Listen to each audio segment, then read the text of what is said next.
It's my pleasure to be here with you this evening. I'm going to admit I never had the privilege of knowing Cassie.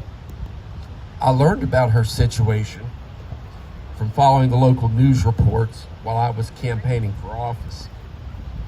I was probably like most of you sitting here today, checking those news reports every single day, hoping against hope that we would get some good news.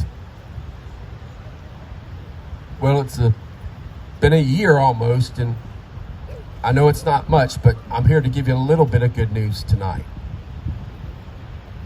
My involvement changed in this story when I read a comprehensive deep dive article on Cassie's entire situation, posted by a group called Florida Protective Parents. I encourage everybody here, if you don't know who I'm talking about, pull out your phone, type in floridaprotectiveparents.org, and you will read the entire story of how we got here today. And as was stated earlier, this was a young lady who did everything right with her custody, following the judge's orders, and yet here we are. I couldn't help but read the article and think so much more could have been done to prevent this. And that's what brings us here tonight. You see, last year, I met with Cassie's friends and family to discuss what needed to be done.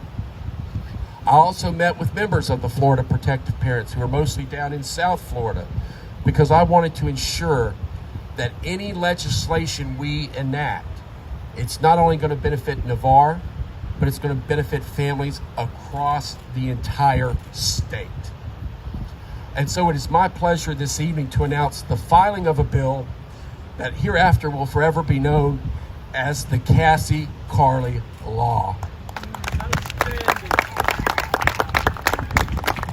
What this bill does, this bill requires every county in Florida to provide at least one designated safe exchange location, preferably a sheriff's station or something similar, a place that is video monitored 24/7 and is signified by a purple light. These monitored locations are to serve as default locations for any contentious exchanges or when one parent feels threatened or unsafe. But there's more to this bill.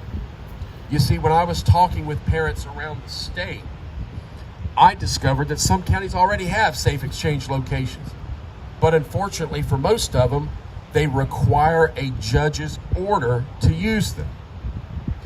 I was also shocked to learn that many wives and ladies were afraid to alter the existing plan or go against their ex for fear of being hauled back into family court on a trumped-up charge of violating a judge's order. Well, let me tell you what this bill says. When you use the designated safe exchange location instead of your normal arrangement, this usage cannot be held against you in a court of law. You see, we're not going to wait 3 weeks for a court date to see if a judge believed that, yes, you were in danger 3 weeks ago. We're going to give every Cassie Carli the right to default to the sheriff's station right then, right there, and you won't need a court order to do it.